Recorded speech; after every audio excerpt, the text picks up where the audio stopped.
Welcome to the live stream, everybody.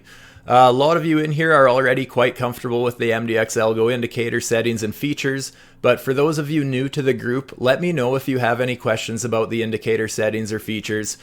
For starters, I will point out two things that you want to be sure you've done, just to ensure that things look properly on your charts with these indicators. And that is, let's just bring up the indicators here. You can right click on this anywhere, or just go to where it says MDX ALGO 3, click on the three dots, and make sure you have visual order set to bring to front. If you don't do that, your candles can look a little bit funny. There can be some visual issues, and quite often that'll resolve it. So make sure you have the indicator set to bring to front. And as well, if you right click on the prices over here, make sure you have scale price chart only selected with scale here. There's a few features that I guess don't work properly if you have that. So those are just two things I wanted to bring to your attention right off the bat here. Yeah, other than that, let's just hang out and talk crypto. I'm going to take a look at Bitcoin, just a little bit of Bitcoin analysis on a few different time frames, go over what I like, what I don't like about the Bitcoin chart, and we'll see what the indicators are saying on a few different time frames. Like I said, feel free to ask any questions, give altcoin requests in the chat, and so on. And yeah, with that, I'm going to start on these longer time frames and kind of work my way in right into the nitty gritty. You guys know I love my degenerate 1-minute charts, 5-minute charts, all that sort of good stuff, which again, I have to be very clear, those are dangerous time frames.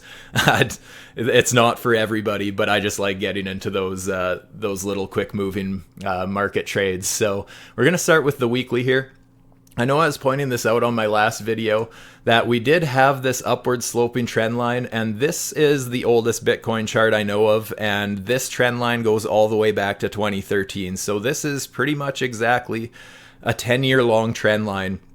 So very significant. Even though it hasn't been tested too often, it's been very pinpoint accurate for the market here. So you can see even right up to where we basically got our FTX dump, we were totally respecting that line. And something that I didn't like was that we did get to the bottom side of that line, even started respecting that old support as resistance, and got this dump with the news of FTX here. So funny how the technicals lined up absolutely perfectly with the fundamentals there. And I was warning you guys that although I like that we were kind of retesting this lower high structure on a macro chart here, I was expecting a little bit of a pullback, but not necessarily bearish, just something to be a little bit cautious of. But what I'm seeing now, and like I said, I pointed this out in my last video, that we've actually got back above that trend line. And even this week, even though we're not carrying on much momentum here, I love that we are actually respecting that support line as support once again. And this is a weekly chart, so that's something I can't take too lightly. I'm almost looking at this entire little bit of a range here as a bit of a fake out of dropping that line. Of course, maybe it was just an early warning sign that, hey, we're going to get this test, kind of get back up above, and then test down much lower. But the way I'm looking at it right now, to me, it looks like the Bitcoin chart has totally changed market structure. The fact that we had our low here, we had a lower low here, this would have been our lower high on this weekly chart here. And the fact is that we ended up, first of all, getting a perfect double top there, but then getting this beautiful engulfing candle. I'm just going to get rid of this other line I was talking about here.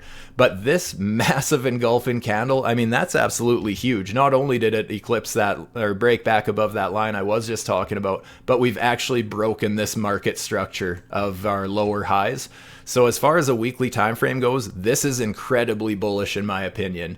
Obviously, we have to be a little bit careful because Bitcoin doesn't, well, any asset doesn't go in a straight line. Yes, absolutely, we could see some pullbacks.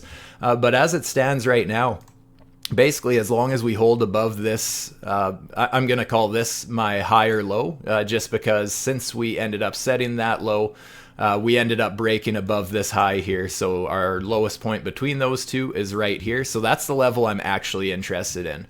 Obviously, if it was a very healthy market, I would love to see us treat this old resistance as support and start moonshotting up from there.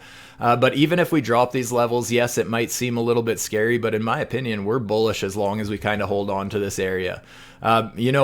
Realistically, we could end up testing all the way back to our market lows. I don't really want to see that, as that would be showing a little bit of weakness. But again, the structure of this chart has changed. The fact that we got this engulfing candle and everything, I do like where we're at in this market cycle currently. Bringing up my daily chart. Kind of same thing. You can see I have that same resistance level mapped out here, just a box rather than a line though. But yeah, same thing. You can see we kind of struggled at this level a little bit, created some of this structure. Even here, we had that little brief pullback, but then we just ended up blasting through that. So I would love to see this strong resistance flip into support. But honestly, as it stands right now, I'm also watching this little channel here for now. Just going from kind of the support back here and just pulling it across this resistance. You can see we even tested it up on the way up here. And right now we're just consolidating on top of that resistance. So I would absolutely love to see this turn into a bull flag where we end up closing, engulfing this whole level here in one of these next few daily candles here. Gonna have to see, because if we drop back into this range, I absolutely see reason why we could see a bigger pullback, whether it's back down to test this resistance as support, or even further and retest kind of the bottom of this channel that I'm mapping out here. So we're going to have to see what happens there. I know I say it in pretty much every video. Being able to react is far more important than being able to predict the price, because anything can happen, especially when you're looking at daily or weekly time frames. Anything can happen, especially with the economy in the state it's in, with the banking crisis going on, all that kind of stuff. Who knows, there could be some black swan events where anything could change, anything can happen. But if something is going to affect the price of the charts, the structure of the chart is going to tell that story. So that's why I personally don't like trading the news, because quite often it's easy to misinterpret the news. You can misanalyze it the exact same way you can misanalyze trend lines. Something super bearish could happen where it's like, well, that was very bearish for the economy. Bitcoin is going to be dumping to 14K or 10K or whatever, just totally on a gut feeling based on the state of the economy. But the fact is, you can misanalyze that. You have no idea how the governments are going to react. They have bailouts, there's money printing, there's all sorts of things that can affect the market so that things don't necessarily happen the way that you think they're going to. So I just personally like trading the charts myself. Gonna zoom in here. Actually, let's take a look at what the indicators are saying. First of all, I will start on the weekly. And my settings may be a little bit different than you guys. Everybody has them set up different. You'll notice that I don't actually... Oh, I do have the signals on. Typically, when I turn these on, I actually don't use these buy and long or long and short signals too often. It's just me personally. I like to pick my own entries.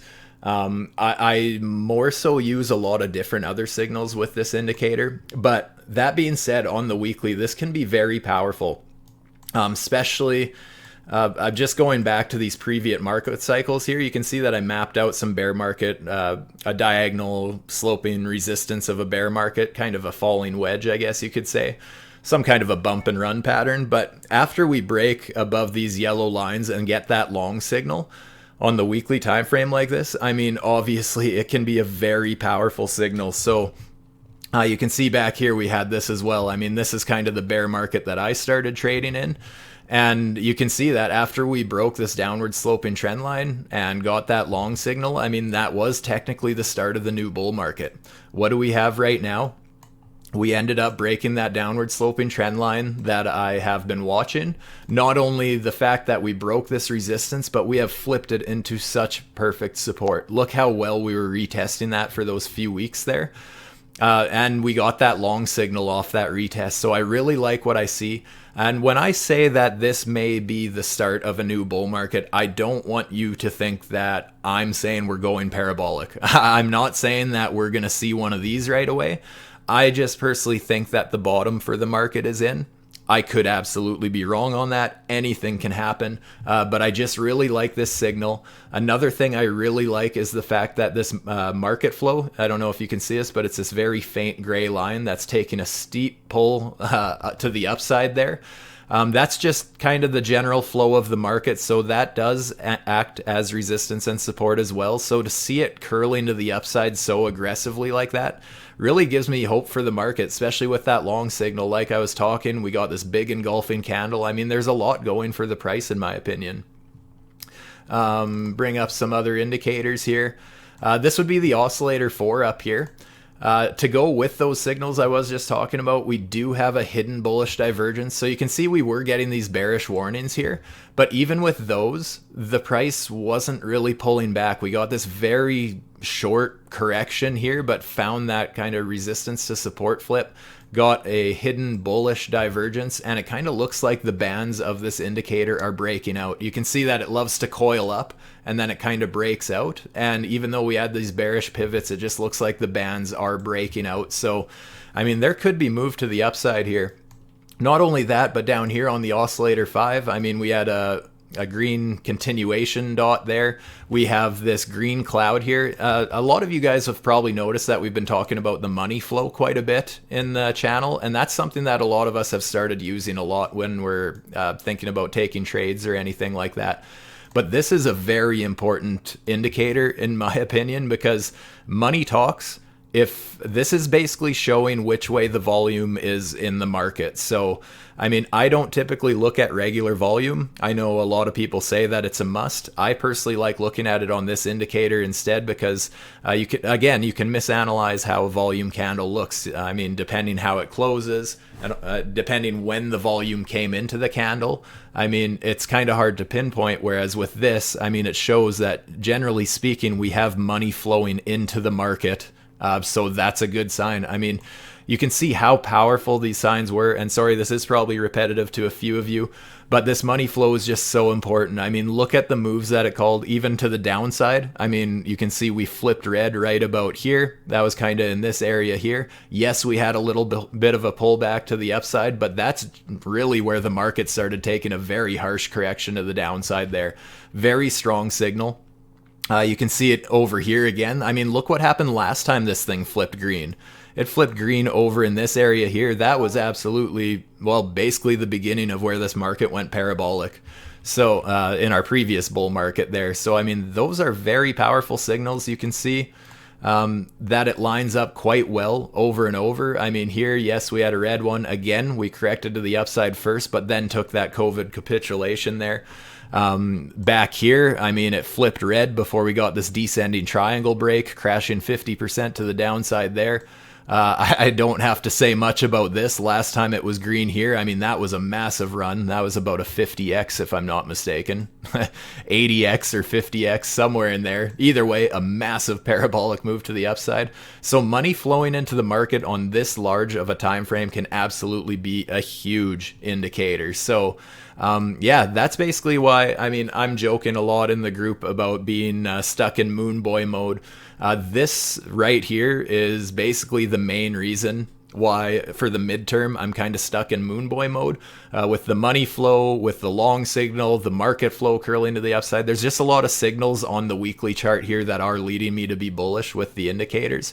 So I don't want to overlook that kind of thing. I'm just going to look at the daily chart here. Another thing that I've been pointing out, whether it's on my degenerate settings on the lower time frames or my larger time frames like this is a daily chart, and we got this bullish cross on the indicator here. So that would have happened, well, right about with this candle close here. Absolutely a beautiful long signal. I mean, how much have we pumped since getting that close? I mean, Bitcoin pumped 45% to the upside after getting that cross. This trend confluence is probably my favorite part of these indicators, to be honest. I just love that, especially in a trending market, they can be super powerful. They're not perfect. I want to make this clear on shorter time frames.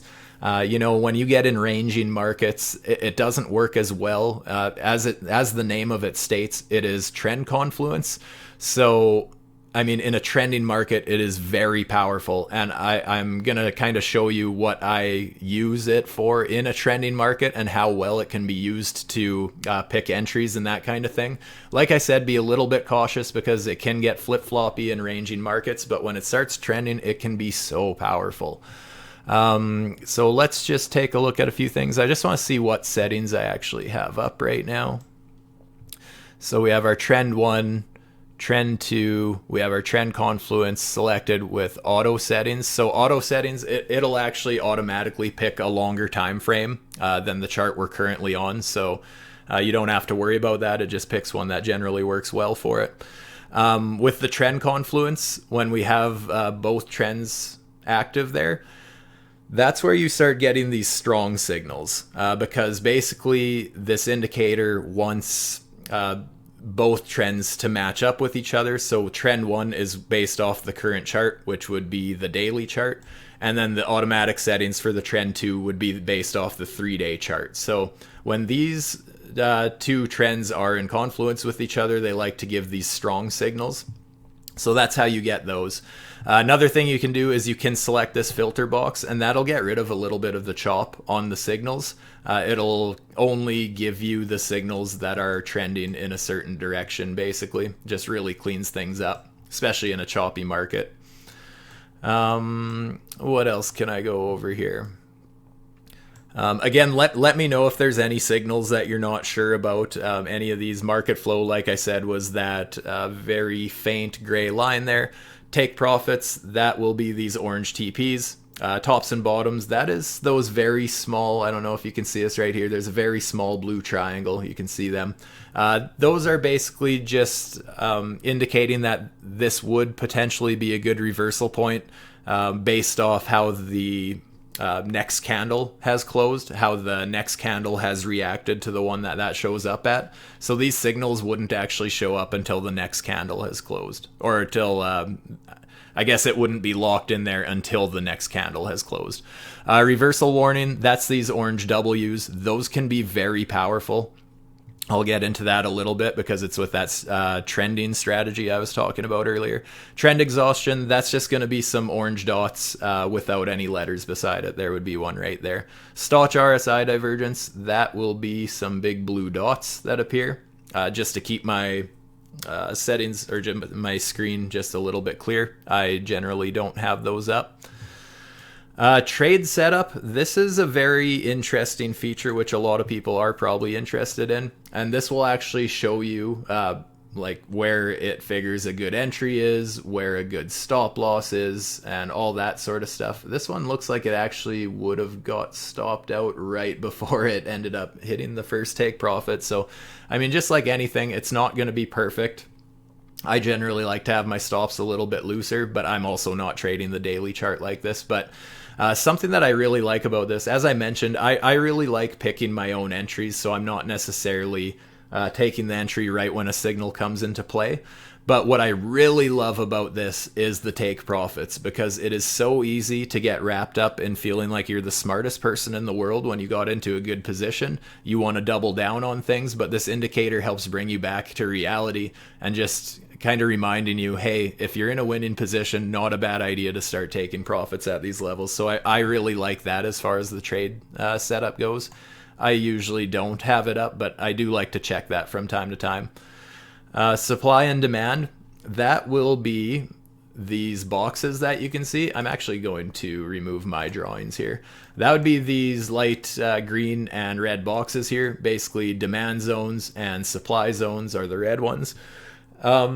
Yeah, these just basically, the way I use them, they actually act quite well as how I look at support and resistance, just showing, like the name says, there's a lot of demand at around this level after we got this pump here. So it's actually quite interesting. I don't know if you could see that. Let me just undo a few things. I had this green line here. The reason I had this green line set here is because, once again, that was the higher low that I was looking at as far as the macro trend goes. So this is a level of interest to me, and it's just interesting that if I remove the drawings, the indicator agrees that this should be a level of demand basically, and it lines up with that higher low structure. So very cool that the indicator can do this for you. And what I really like about this, the supply and demand zones with the indicator, is when I start getting into degenerate time frames, when I'm looking at 1 minute charts or 5 minute charts, and let's say I'm playing video games at the same time I'm trying to day trade or anything like that. It's nice that I don't always have to be updating the charts myself, because this thing will automatically change where these boxes are. And quite honestly, very often they map out exactly where I would map out my own resistance and support anyways. So on those shorter time frames, it can really just be a quality of life improvement, if nothing else. But yeah, very cool there. Let's hop over to the 4 hour, just see what the indicators are saying here. So a little bit of mixed signals, obviously we have, so this is a bit of a supply zone, seeing a little bit of resistance. What I like is our current support of the range that we've been trading in for the last few days. You can see that it is showing us a demand zone at this level as well. And not only that, but it's sitting right on top of this old resistance here. So we're just kind of testing that old resistance as support. So if we can hold that level, I think Bitcoin's in a very good position. I don't know for sure if this is going to hold. Obviously, this could just be a double top. Maybe we are a little bit bearish right now and going to trend to the downside. But the trend itself, I still can't help but just feel a little bit moon boyish. I mean, we have so many bullish crosses on many different time frames on the trend confluences.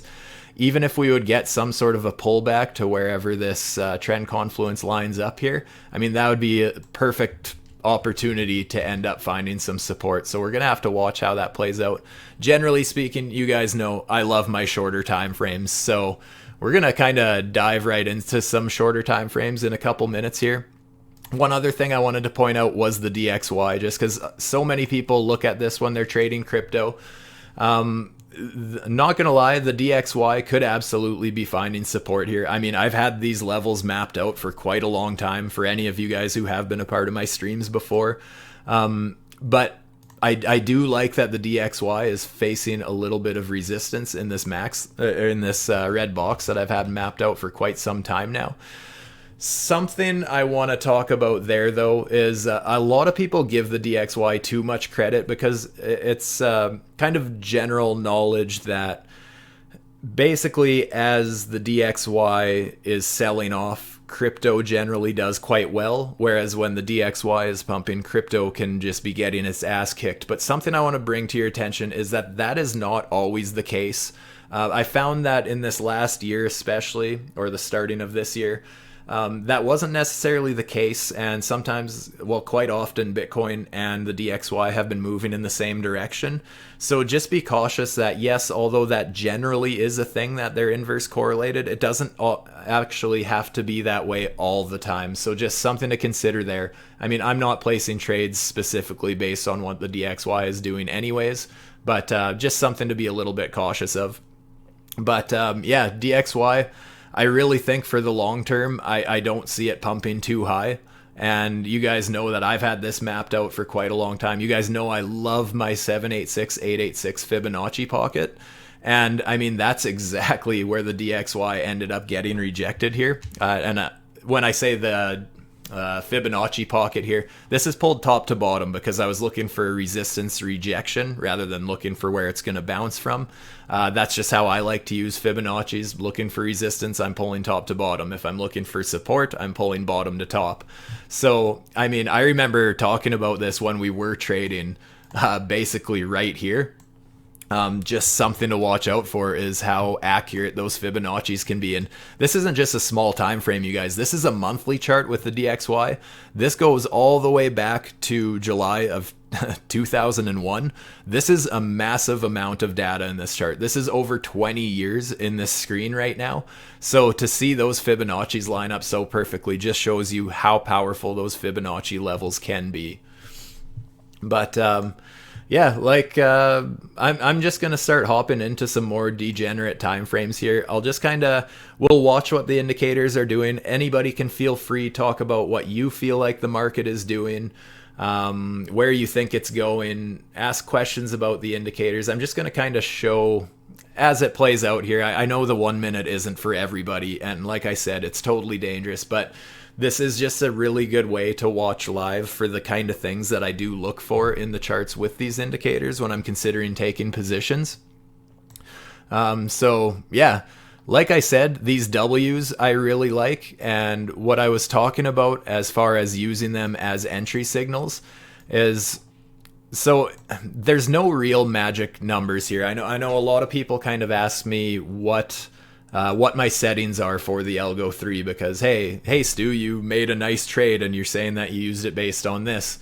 There's no magic numbers here. I mean, you can take a look at my settings here. Basically, I'm on the 1 minute chart. My trend 1 is based off the 3 minute chart, and my trend 2 is based off the 5 minute chart. And actually, let me get rid of this trailing here just to clean things up a little bit. But basically, as it stands right now, so we're on the 1 minute chart. We have, this would be the 3 minute trend confluence, and this resistance we're facing currently would be the 5 minute trend confluence. So right now, I mean, we still did technically have this bearish cross, which sent us down. I'm personally not that interested in shorting this market right now. I've been very clear about that in the Discord, and it's nothing. Nothing personal against anyone who wants to short, because I know a lot of people play the short side much better than the long side. I personally play the long side better than the short side, and just since I have such a moon boy mentality for the midterm here, I'm only personally willing to long dips at this point, basically, rather than trying to catch a reversal. So I'm trying to catch a short to the downside, but that's just me personally.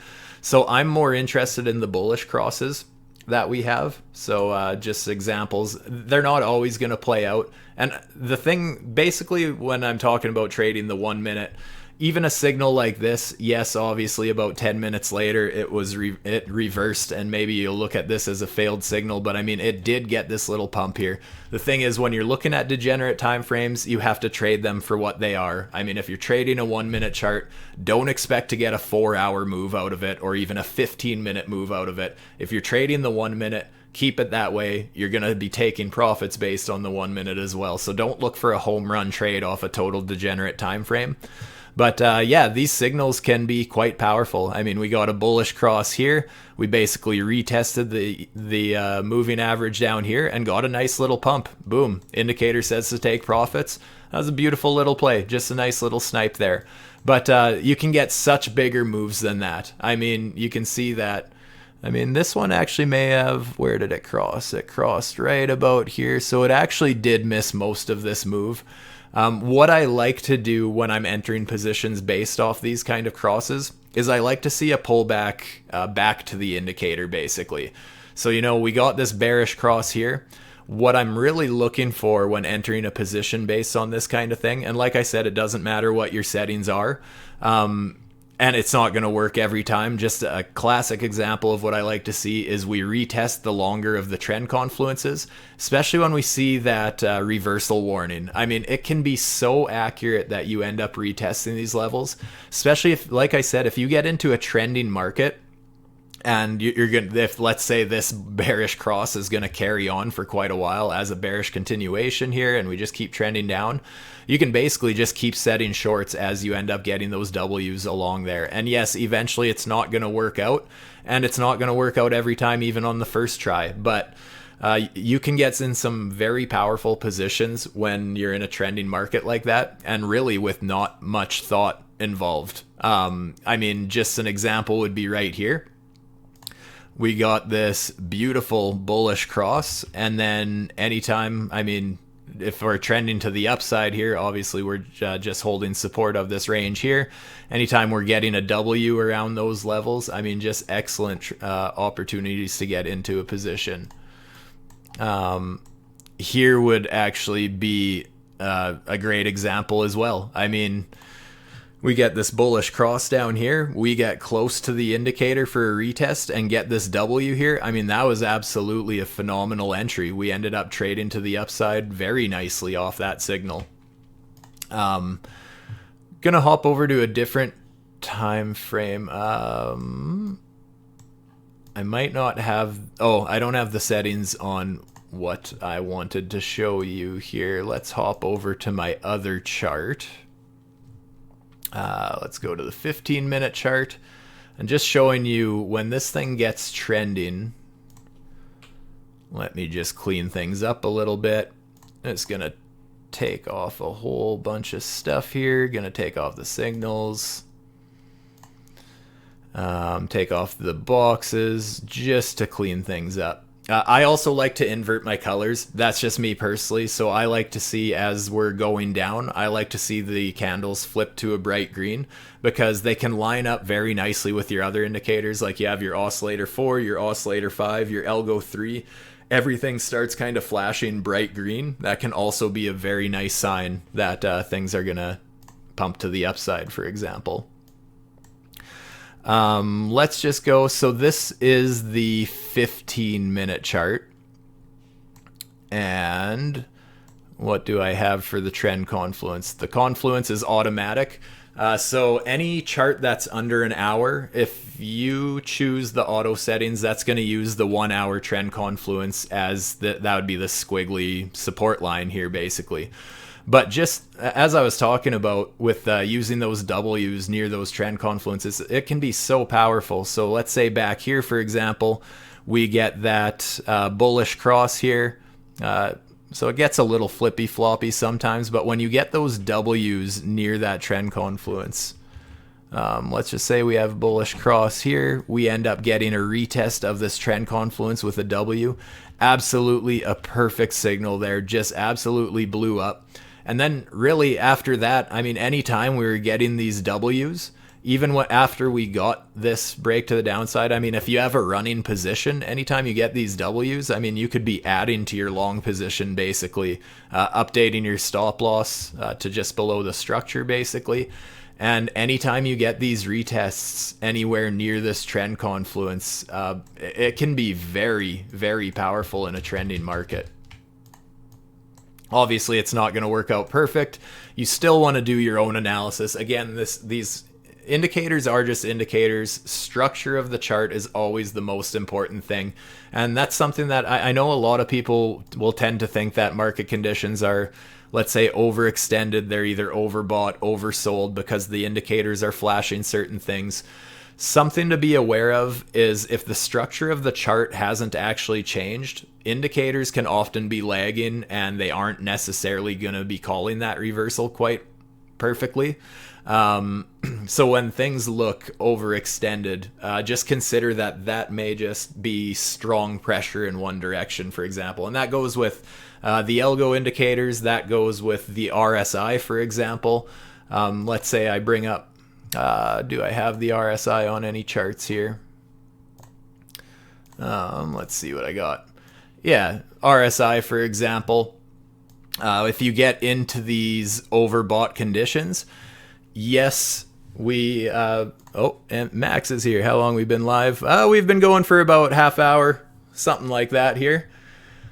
But yeah, as I was saying, the RSI, when it gets into these overextended conditions, just be a little bit careful, I guess, when you start seeing these bearish divergence and stuff like that. Yes, it can be a little bit more of a clear signal, but especially on longer time frames, I mean, Bitcoin loves to be overextended for large amounts of time. And that's another thing that's leading me to be bullish on the weekly is the RSI has not even got into overbought conditions here. And you can just see, looking back, I mean, if you look back in previous market cycles, when we get into that overextended conditions, as people would love to say it, that's often just the very start of the move. So, I mean, as far as the weekly RSI goes, I mean, there's a lot of room to the upside. And that goes for other time frames as well. Basically, just be a little bit cautious when things look overextended is what I'm really trying to grill into your head here. Just market structure first. And from there, look at indicators second. So let's just, what time frame? Yeah, let's get the Degen going here. We're looking at the 1 minute chart here. My settings that I got going on, like I said, I got trend 1 on 3 minute, trend 2 on 5 minute. I've got the volume weighted moving averages. On the longer time frames, I have the EMAs. I honestly, It's whatever preference you have. Like I said, there's no magical settings here. It's just basically back testing your own trading strategies, find out what really works for you, what grabs your attention when you're looking at the charts.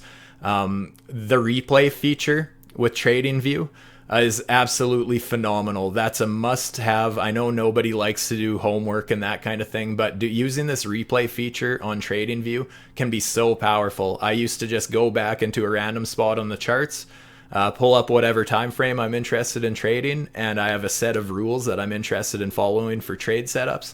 I go back and I just replay a year or two of chart data and see, basically finding out the probabilities of what your trade setup is going to actually succeed. So very important there. Always do your own back testing and whatnot. But yeah, like I said, just on the Degen timeframes here, I've been loving these settings here.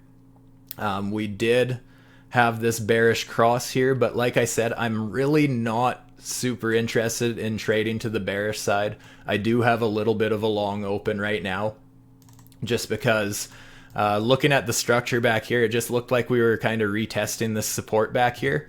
And once again, you know, this was a level of support that I was interested in watching just from the structure back here.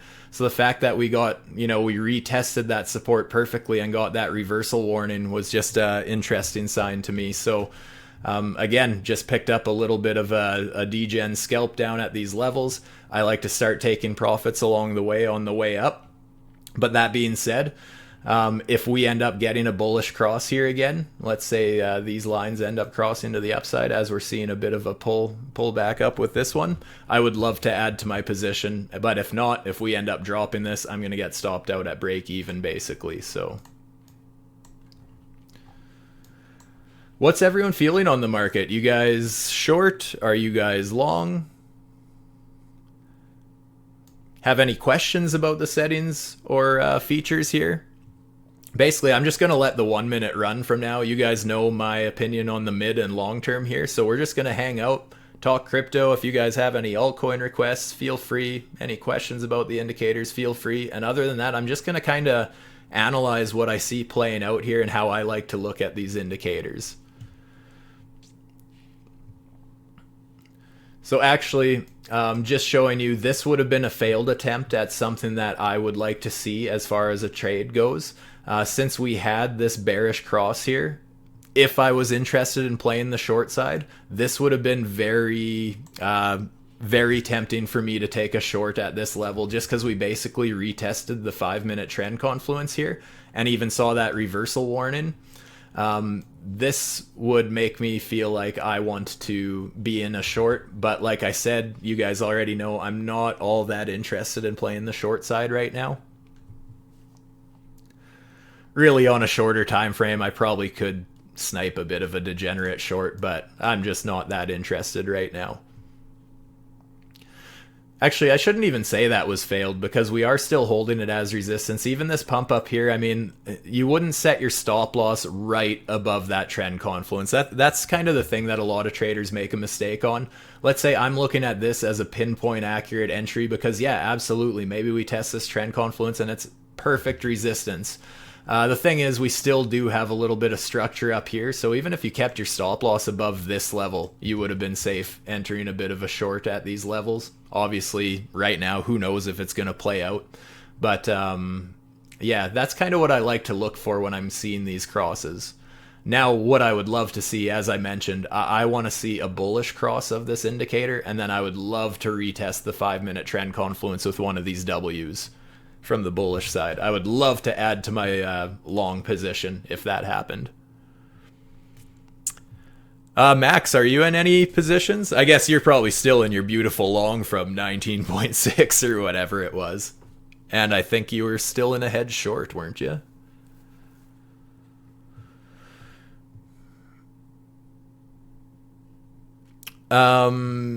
Jay, late getting back from the gym. Can you very briefly show your settings to get that 2 trend line view when I have a moment? Did I bring them up since you asked that? Sorry, I'm bad at keeping up to the chat there. But here's the settings I'm using on when I'm trading the 1 minute. Again, I know trading the 1 minute is not for everybody, and honestly, most people should avoid it because it's dangerous. It leads to over leveraging, it leads to over trading, revenge trading. So you want to be fairly disciplined if you're going to be attempting to trade these degenerate time frames. But yeah, as far as this time frame goes, this is my settings. Trend 1, 3 minutes. Trend 2, 5 minutes. I'm using volume weighted moving average. Don't know why, just just what I'm using currently. So I'll just preference what I've been using.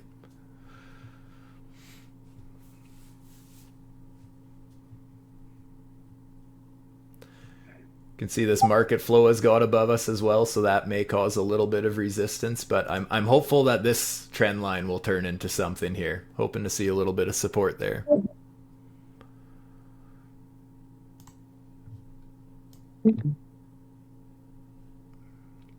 Yeah, I should bring up the other indicators here. So that's another reason, I guess, why to be bullish on hopefully that we do end up getting some sort of a bullish cross right now. As you can see, the money flow here is quite green.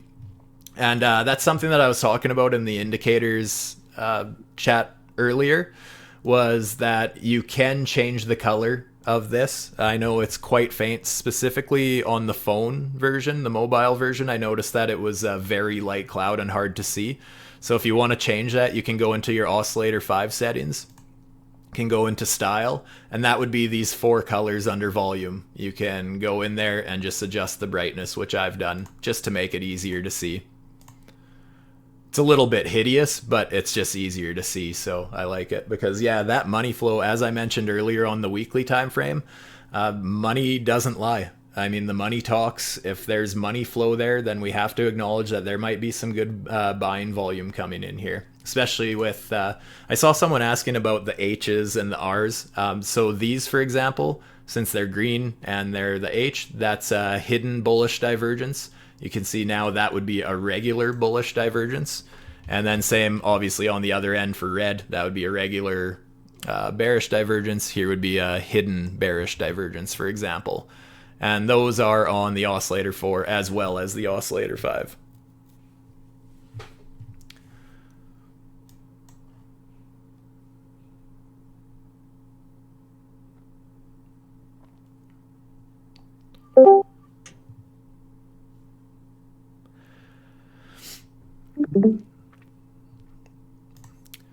Just a reminder, because there is some new people or some more people in the chat now. If you're talking and it seems like I'm ignoring you, there's a chance that I have you muted just from getting background noise or anything like that. So if anyone has any questions and it seems like I'm ignoring you, just let me know in the chat. But yeah, Jay, I would love to see a bullish cross here, as I was talking about. If we get some sort of a bullish cross here and the money flow is staying green, I would love to add to my position a little bit.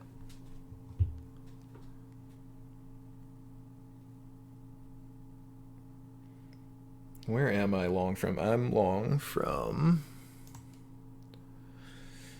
27,732.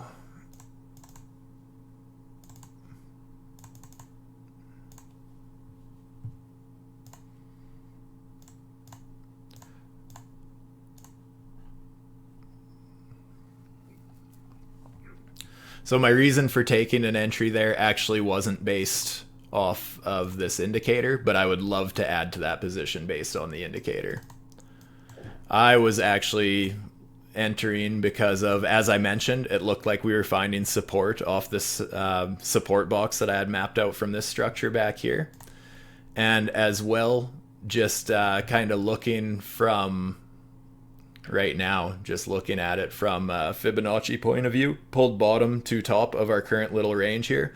We were just kind of respecting that 786 to 886 pocket there. So when we got that little fake out down in here, took a bit of a long position, lock in a little bit of profits as I get near any of those indicators. Because the important thing is, you guys, when you're trading these time frames, like I said earlier, you're not looking for a home run trade when you're trading on these short time frames. Basically, I'm itching for a reason to get out of my position. So anytime we're gonna see any reason for potential resistance if I'm in a long position, especially after we got this bearish cross here. I wanted to take a little bit of profits here, as basically just set it below my trend, the 3-minute trend. And then also when you see a W like that near the trend, obviously a good reason to take some profits in a situation like that. But basically right now, my stop loss, I'm actually going to adjust it right now. Since, like I said, I took a little bit of profits on the way up. I'm going to adjust it just to below the 618 Fibonacci here. Just because I'm going to play it for what it is. This is a scalp position, and I'm really hoping that this ends up flipping into support. And if it doesn't hold, then basically I want to be stopped out and not lose any money on this position. What was that? Oh, maybe go... basically I'm just going to go break even. 27,732.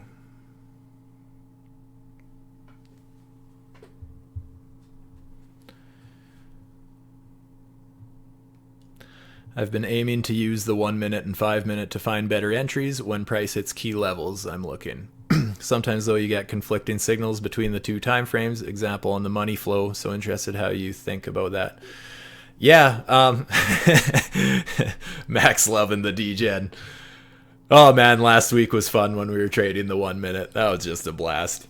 I love being a Degen. It's fun. Yeah, Jay.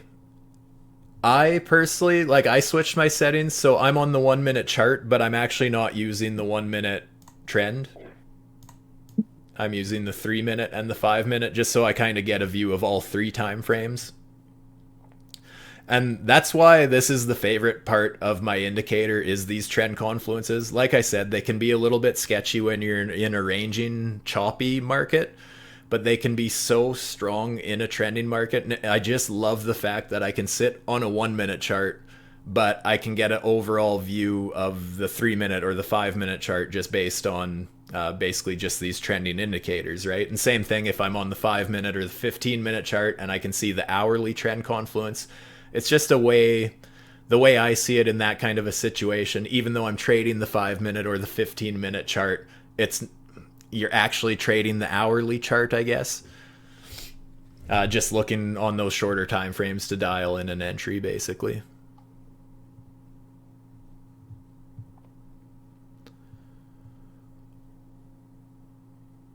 But like I said, I like when you get the retest, especially with one of these reversal warnings, though. So that's where it's looking like these want to cross. Obviously, it's early to claim that it's going to happen because it doesn't have to.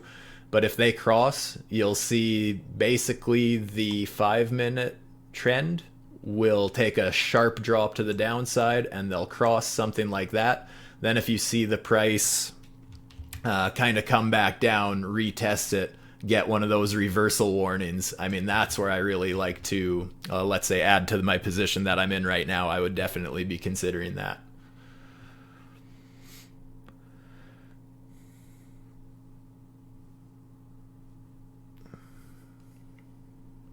Let's get the money flow back up here. Yeah, still looking good, even though that is just the, we're not above the 5 minute trend yet. We're still just above the 3 minute trend, but I love that, we do have these bullish divergences while we do have a green money flow. That's good, but yeah, I would really feel a lot more confident if we get another bullish cross.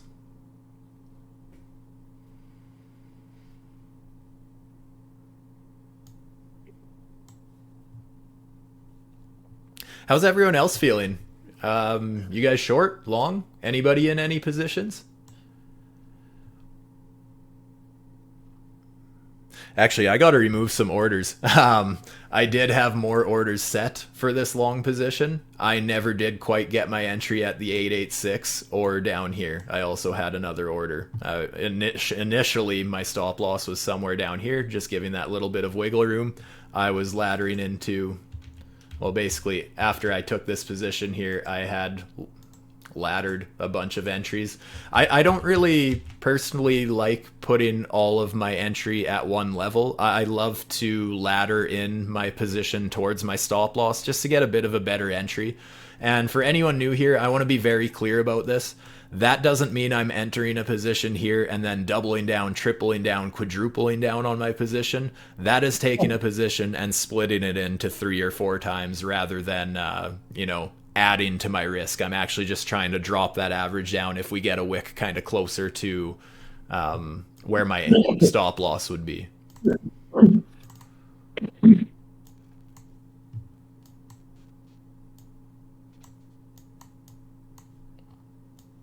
Oh yeah, just look at that money flow and that big, bright, green, ugly mess I got.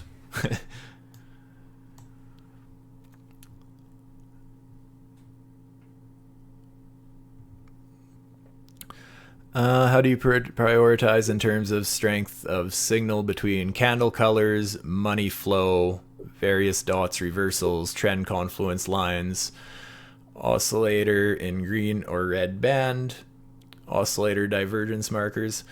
Basically, I don't... Oh yeah, here we go. Moon it! Straight to 100K. Just kidding. Honestly, it's a confluence of all those things. I don't know if I give much more weight to one over the other. I would say trend confluence lines are something I take very serious, and then I just like to basically kind of weigh out what I see at those levels. I love divergences, even on the RSI. That's the only other indicator I really used before getting these algo indicators. Basically, I just love divergences. Love the trend confluences. But yeah, those reversal warnings, those orange W's, I think those are some of the more powerful signals as far as like getting something along the trend confluences. I love to see those W's.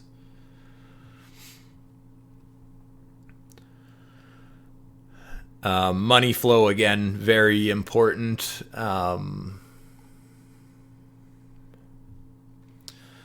Tell you about hedging. Honestly, I'm probably not the guy to learn about hedging. I don't do much hedging. That's something I've been seriously considering. I know Kieran and MDX both do hedge trades quite often, and honestly, it's such a good strategy if you know how to do it well. If you do it poorly, hedging...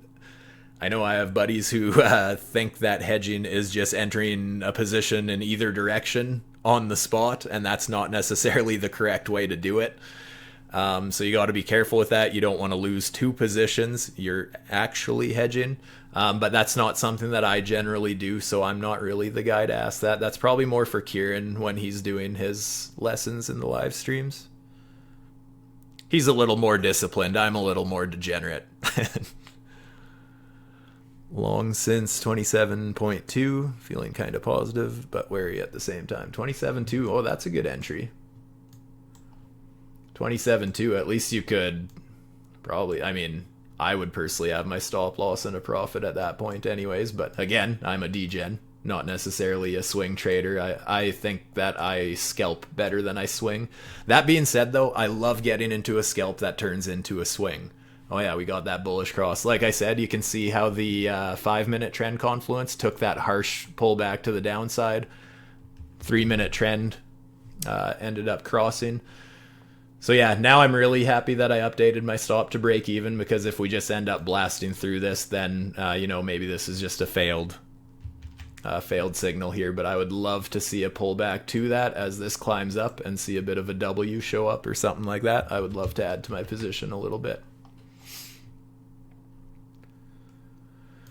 If I wasn't in a position, honestly, just getting that bullish cross and having this bullish money flow, what I will often do if I'm getting itchy and feeling like a total degenerate, I will just start laddering in a position at that point. Like let's say now, just taking a bit of a position, but then thinking about adding to it heavily if we end up getting the proper reversal. Because sometimes when you get this cross, you just don't have the time for a pullback. So if you're a degen like me, sometimes it's hard to wait for that pullback. So sometimes I'll start a very small position and just kind of ladder in as we get down closer to my targets of where I'm actually looking for where I wanted to enter. Nice to see that we got this cross, and then also trying to get this potential bottom. That's that little blue triangle there. That's something worth considering there as well.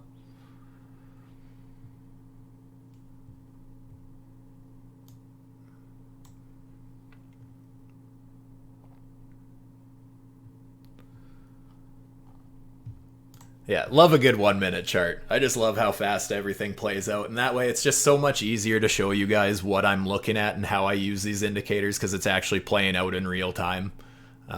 Again, it's not going to be perfect every time, but yeah, this is just kind of some of the things that I look for when I'm using these indicators, and I just absolutely love them.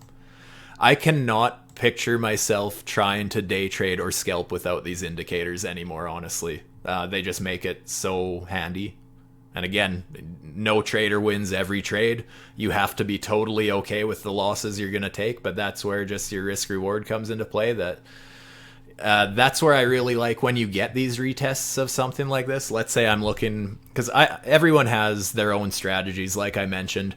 I myself have many different trading strategies. I'm not always just entering off this specifically. You know, I'm a big fan of double bottoms, double tops, bearish and bullish divergences, that kind of thing, especially when they line up with fibs and whatnot. But just for this strategy alone, for example, let's say I treat it much like structure. I know a lot of you guys know what failed breaks are, or fake outs, whatever you want to call them.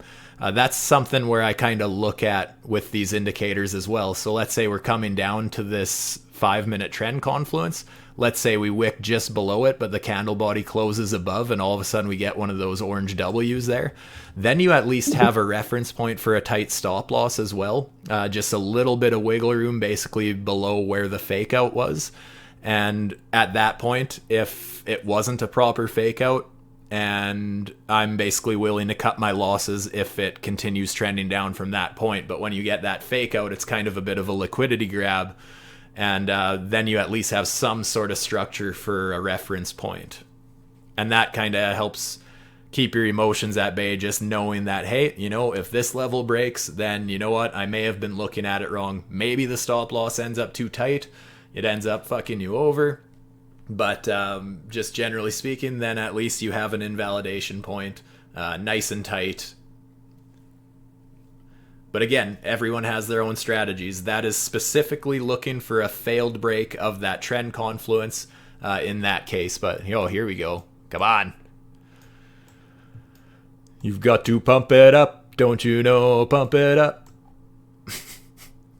Everyone's favorite tune. Every Degen's favorite tune.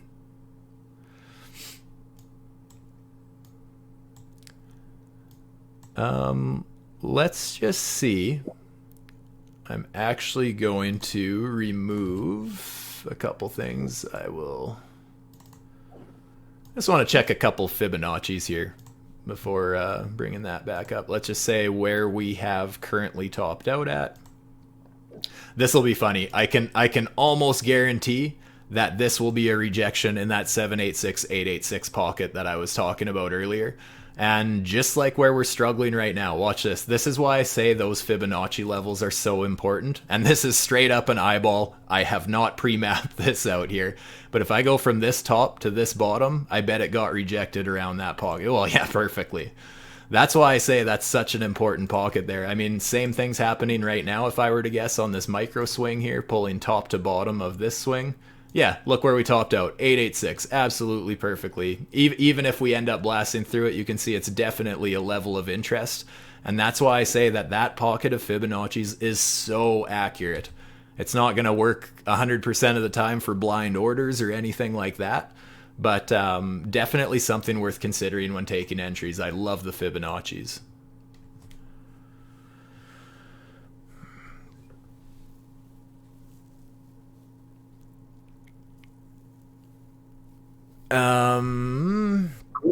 Could you go back to 2 recent key points in time and show how you might have used the indicators? Yeah, just 1 sec. I want to bring them back up. I'm going to take a little more profits off the table here. Just because, like I said, not looking for a home run trade when I'm trading the 1 minute here. So I'm going to take 1/3 of my position in profits. Boom.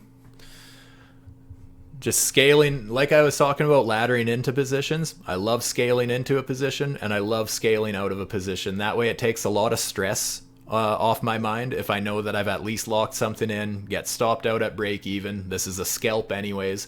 And best case scenario, this trend really gets going, starts cruising to the upside, and we start retesting it and trending, like I said, getting some W's off that trend confluence, and I will just add right back into my position, because at that point, if that happens, I can update my stop loss into a healthy profit, and that way I can end up in a much juicier position and have zero worries about it.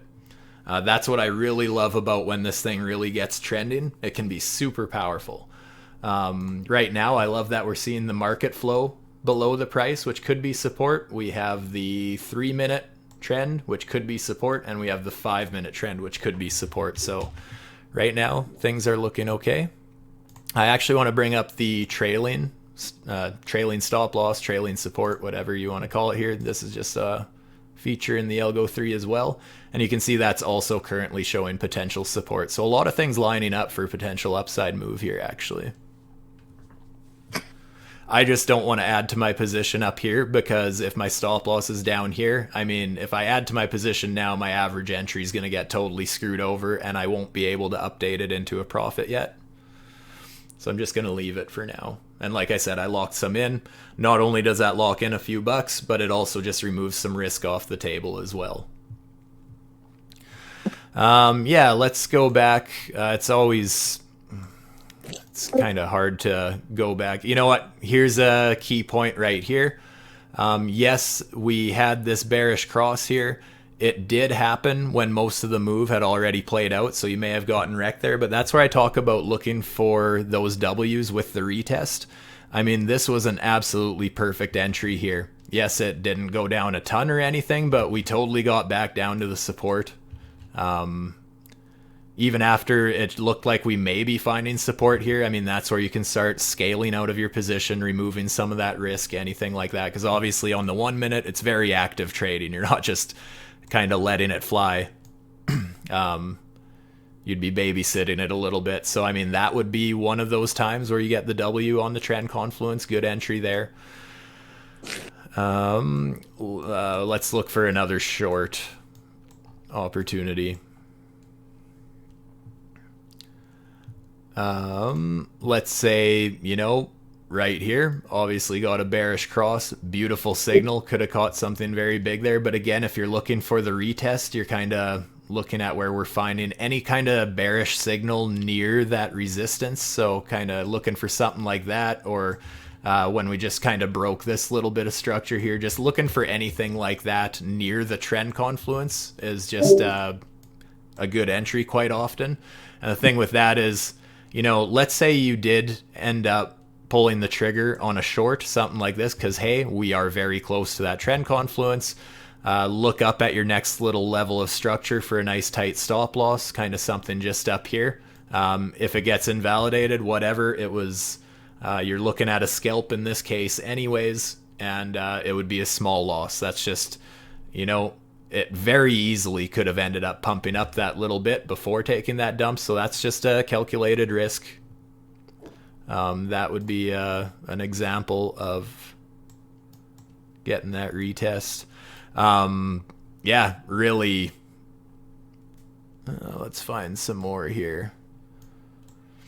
See, this is kind of what I was talking about. It does get a little flip-floppy when you're ranging quite often, so it's not always perfect. But once again, it really depends. Like, there's no magical setup that's gonna work every time. Like, I was kind of explaining this to someone the other day, that trading is a lot like, you know, I'm an extreme sports guy. I love kiteboarding, I love skateboarding, wakeboarding, snowboarding, everything like that.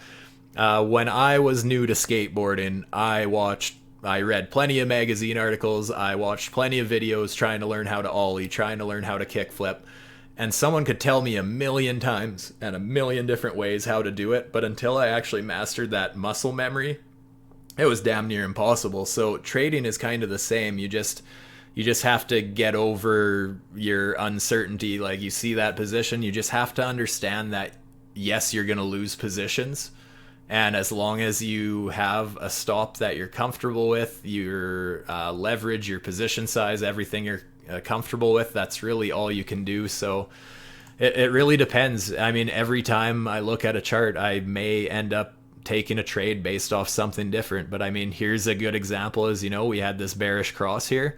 started looking like we're getting rejected right around one of those trend confluences. So yeah, typically I would love to see it. I mean, this is just the 3-minute trend confluence, for example. I'm not comfortable shorting in this market right now, and I've been very vocal about that. But, you know, it was still fairly close to the 5-minute as well.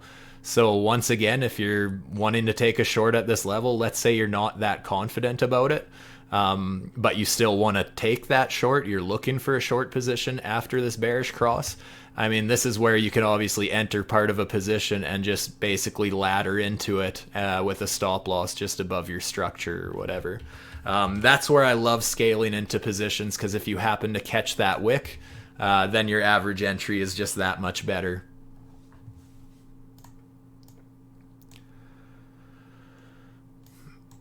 Here would have been a beautiful buy opportunity. You can see that we had this bullish cross here, for example. We came back, we pulled back. We got this W. Yes, we already broke the trend confluence, but it never did flip red. The 3-minute did here, but the 5-minute did stay green, and we ended up getting right back above it. And as we're closing those candle bodies above it, it's looking like this was just a bit of a failed break. So that's another way that I love to pick entries based on the trend confluence. I love just, much like any trend line, I know a lot of people know what those failed breaks are and love looking for them. That's whether it's market structure or these indicators, that's just something that I love to play all around, basically. I treat failed breaks with these indicators just like I do with chart structure. So hopefully that kind of helps.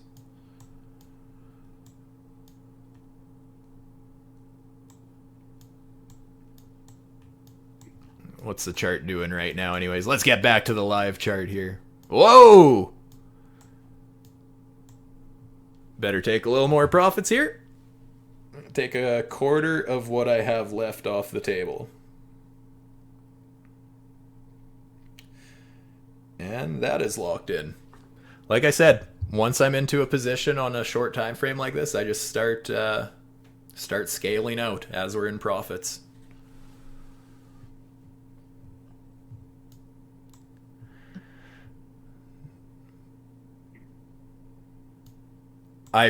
Once again, I really want to see this turn into a trending indicator. I really want to see us get see these trend confluences curling to the upside in some sort of a retest, whether it's a failed break, an orange W near it, anything like that. Like I said, at that point, I may add to my position and bump up my stop loss. But as it stands right now, that hasn't happened, so I'm just going to keep scaling out of my position. And then I can scale back in if we get some sort of a retest with this. I love getting into those scalps where, like, right now, you know what? There's zero risk. I have no risk on this trade. Like I said, I've taken some off the table. Stop loss is updated to break even. I'm hoping I get to add back into it because, like I said, sometimes you can get into very powerful positions with this. I've mentioned that I look at the 1 hour confluence quite a lot. Do you also have, say, the 5-minute chart with the 1 hour confluence on a separate screen and use that differently than have on the 1 minute? Lovely Degen work, learn from the best. Yeah, I mean, maybe not the best, but one of the best at being a Degen. We'll get I can be a pretty good Degen here sometimes. It's not everyone's cut out for Degen life, but I fucking love it. Yes, absolutely. I look at the 1 hour trend confluence quite a bit. What do I have here? I think this one would have it. Let's hop over to the 5-minute chart, for example. Let me check my settings here. I'm using the EMA rather than the volume weighted moving average. And yes, auto settings, since I'm on the 5-minute, that'll give me the 1 hour trend confluence. And same thing. You know what? This is a perfect example of what I was just talking about. We got this bullish cross, we pulled back, got a W very close to that trend confluence. Not once, but twice. We had two very good opportunities there. That's exactly what I'm talking about. And, you know, yeah, let's say something like this. Absolutely, it might not play out. Let's say you enter after the candle close, so somewhere up here. then at least you still have a stop loss. I like to go, another thing that I like to mention about this sort of thing is, let's say we have a W here and we have a higher W here. You can see that these signals actually trend as well. So that just helps you notice just, hey, we have a low here. Hey, we have a higher low here. So being that we have these right along the trend confluence, right, that made for a great entry at these levels here. And then you can have a stop loss just basically below our second W here. So, maybe we end up getting a fake out below this one and touching the trend confluence. But if I have my stop loss with a little wiggle room below this low back here, that's also below the trend confluence. That's kind of the way I like to use it. So that's actually a great example with the hourly trend confluence right there. Like I said, there's no magical numbers or anything. Every different setting you're going to use with these indicators, it's going to change them slightly, but I still look for that reaction. And that's where I was talking about earlier. It's more important to be able to react rather than predict. So I would treat this hourly trend confluence just like the other ones. I'm still looking for some sort of a reversal sign near that confluence or some sort of a failed break right along it. So that's kind of how I use it. I hope that clears things up a little bit.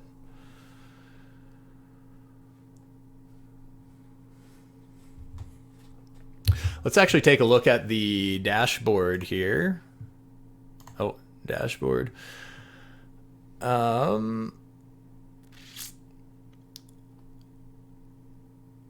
So retail is slightly short. It's actually quite even right now. As far as on the 24-hour time frame here, it's, that's some of the more evenly weighted that we see this. So I'm not getting a ton of data there. Retail is slightly more short and top traders are slightly more long. So again, that's weighting to the bullish side slightly, I suppose. Oh man, I just love this weekly chart, you guys. The long signal, the market flow, that engulfing candle broke above the higher or the lower high structure. That's a totally different structure in the chart as of last week. 1 week ago, totally changed the structure of this chart. We broke out of that lower high trajectory on the weekly chart. That is huge.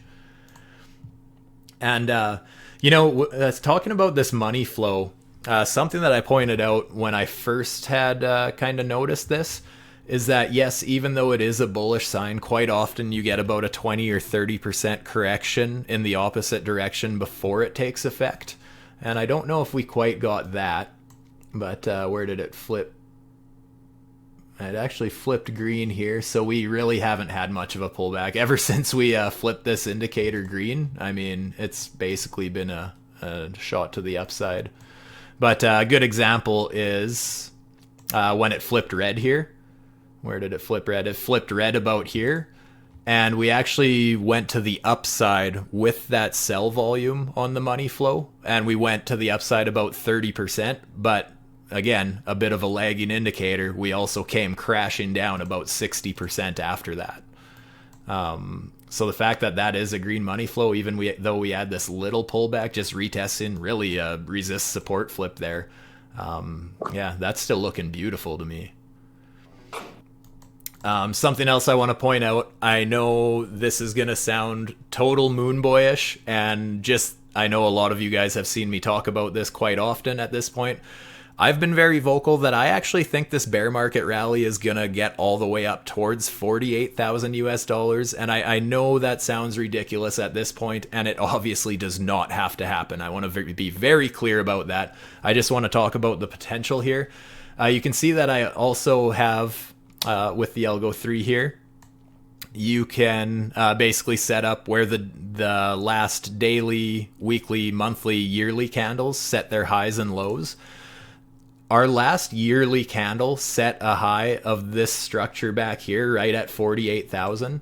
On top of that, it's obviously a level of interest just because it is obviously a level of structure. I mean, the market has been drawn towards that level before.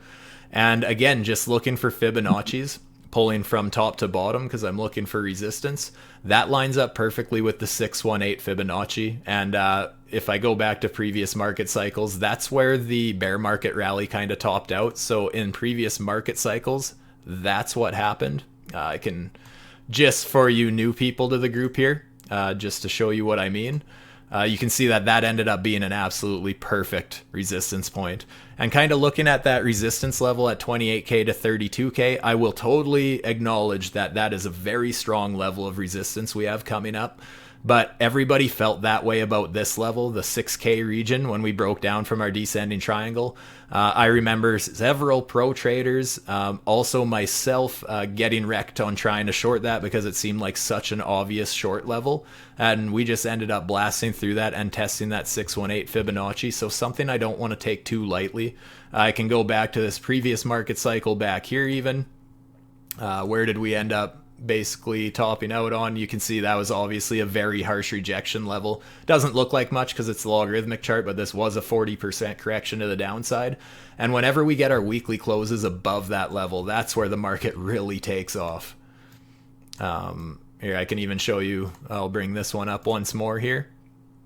Same thing happened here.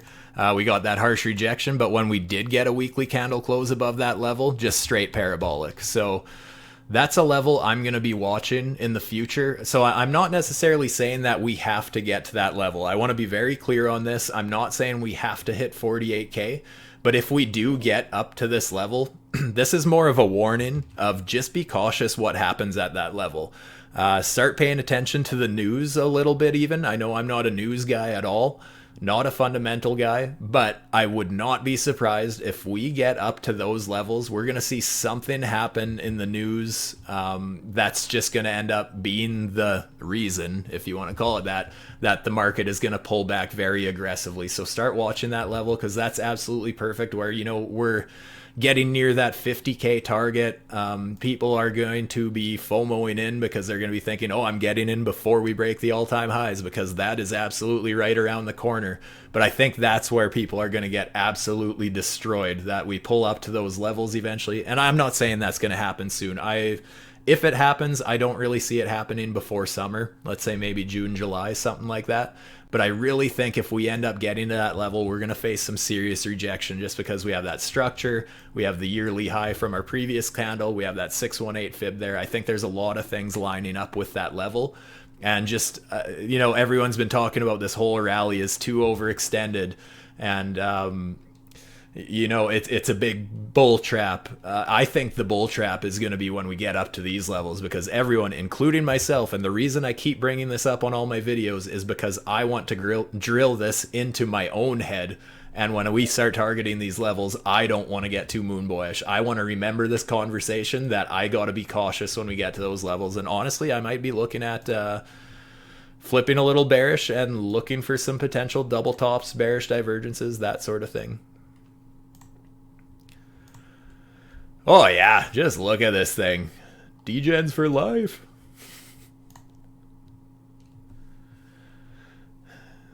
Starting to warn us here that possibly overextended here. I think I'm good on taking profits for now. I'd rather add to my position if we get a pullback to some of these trend confluences down lower.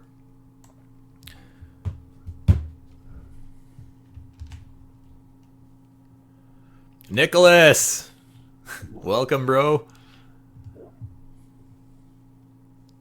How's the emu?